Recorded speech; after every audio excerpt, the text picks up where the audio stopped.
mangyayari sa buhay ng isang dalaga to celebrate her debut or her 18th birthday.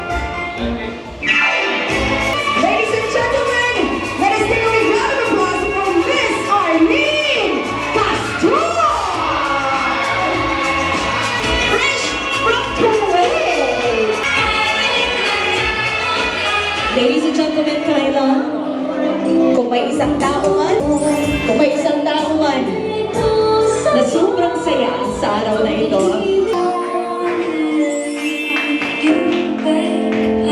kamusta po ma'am? Ilang oras po kayong nagtago sa labas?